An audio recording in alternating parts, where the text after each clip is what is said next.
दुर्गा नदी के किनारे बसा एक गांव फूलपुर। गांव में कुछ 100-150 लोग रहते थे। अंजलि, जो कि पास ही के जिले में रहती थी और 12वीं पास कर चुकी थी, उसके पिताजी ने बेटी को जल्दी विदा करने के लिए उसकी शादी फूलपुर गांव के मुकेश से करवा दी थी। मुकेश कभी स्कूल नहीं गया था और इस कारण वो पढ़ा लिखा नहीं था और बाकी गांव वालों की हालत भी मुकेश जैसी ही थी। मुकेश के घर में उसके माता पिता भी रहते थे। सासू माँ, मैं बाहर मंदिर तक जा रही हूँ, आधे घंटे में आ जाऊंगी। अरे अभी कहीं जाने की जरूरत नहीं है, चुपचाप जाके रसोई में रात के खाने की तैयारी करो। और ये घूंघट क्यों हटा लिया है तुमने? क्या पता नहीं कि इस गांव में औरतें बिना घूंघट के नहीं रहती? रात में अंजलि छत पर जाकर अपनी मम्मी से बात कर रही होती है। तभी गांव की 3-4 औरतें उसे देख लेती है और दरवाजे पर आकर उसकी सास से शिकायत करने लगती है। और क्या हुआ? अरे छत पे तो देखो, आपकी बहू मटक मटक के किसी से फोन पर बात कर रही है। दिन भर फोन पे लगी रहती है। अरे कल तो मंदिर के पास वो क्या कहते हैं, सेल्फी ले रही थी।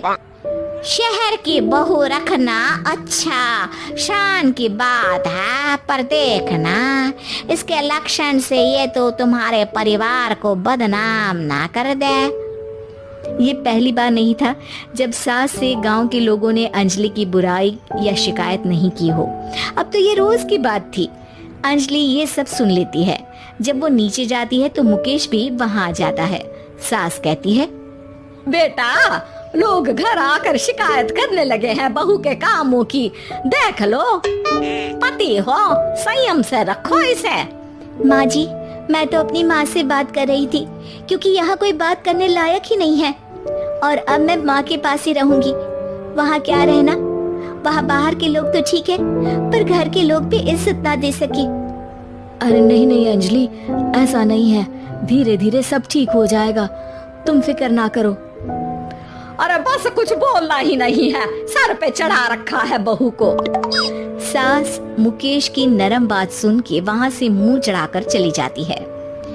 मैं तो कहती हूँ हम दोनों शहर चले जाते हैं। मैं पढ़ी लिखी हूँ, मुझे वहाँ नौकरी भी मिल जाएगी और थोड़े दिनों में आप भी वहाँ कुछ काम ढूंढ लेना।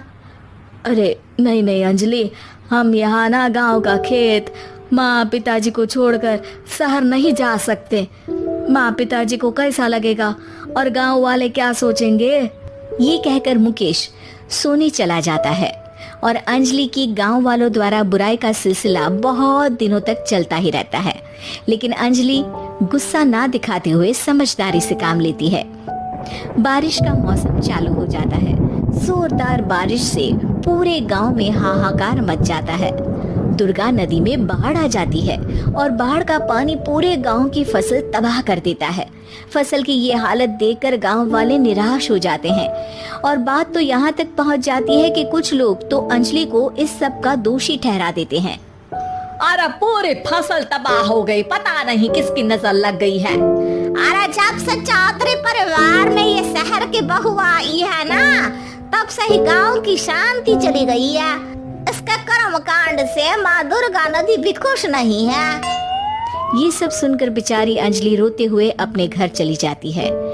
कुछ दिन बाद सभी गांव वाले अपनी फसल का मुआवजा लेकर अपने अपने घर आते हैं। मुकेश भी 1500 लेकर आता है।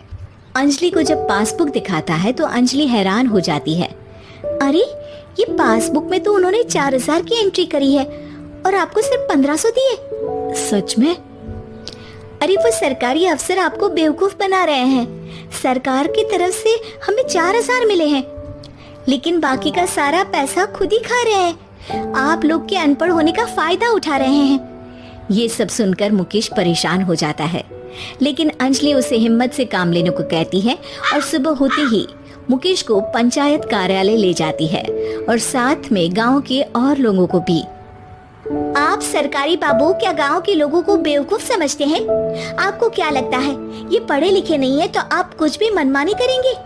ये बेचारे दिन रात इतनी मेहनत करते हैं, ये हमारे अन्नदाता हैं और आप इनके साथ ऐसा धोखा करते हैं। अरे क्या बके जा रही है ये लड़की? किस धोखे की बात कर रही है? अपने कांड करके नदी माँ को नाराज करके हमारा नुकसान करके इसे चैन नहीं मिला क्या?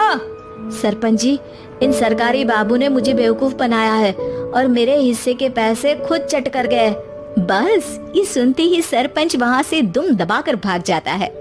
पता चलता है कि जनपद अधिकारियों ने गांव के सरपंच के साथ मिलकर सबके साथ धोखा किया है।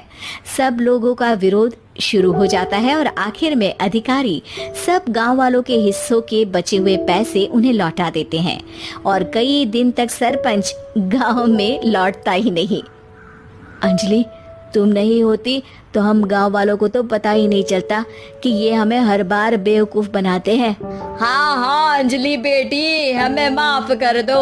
हम सब तुम्हें बुरा भला कहते रहे, लेकिन तुमने ही आज हमें बेवकूफ बनाने से बचाया है। हमें तुम पर गर्व है बेटी। अब समझ आया कि सरपंच तुमसे नहीं, तुम्हारे पढ़े लिखे होने से नफरत करता था। क्यों ना इस बार हम अंजलि को ही सरपंच पद के लिए चुन ले? क्या कहते हो गांव वालों? पढ़ी लिखी सरपंच। बस पूरा गांव अंजलि के लिए ताली बजाता है और अंजलि की सास उसे खुशी से गले लगा लेती है।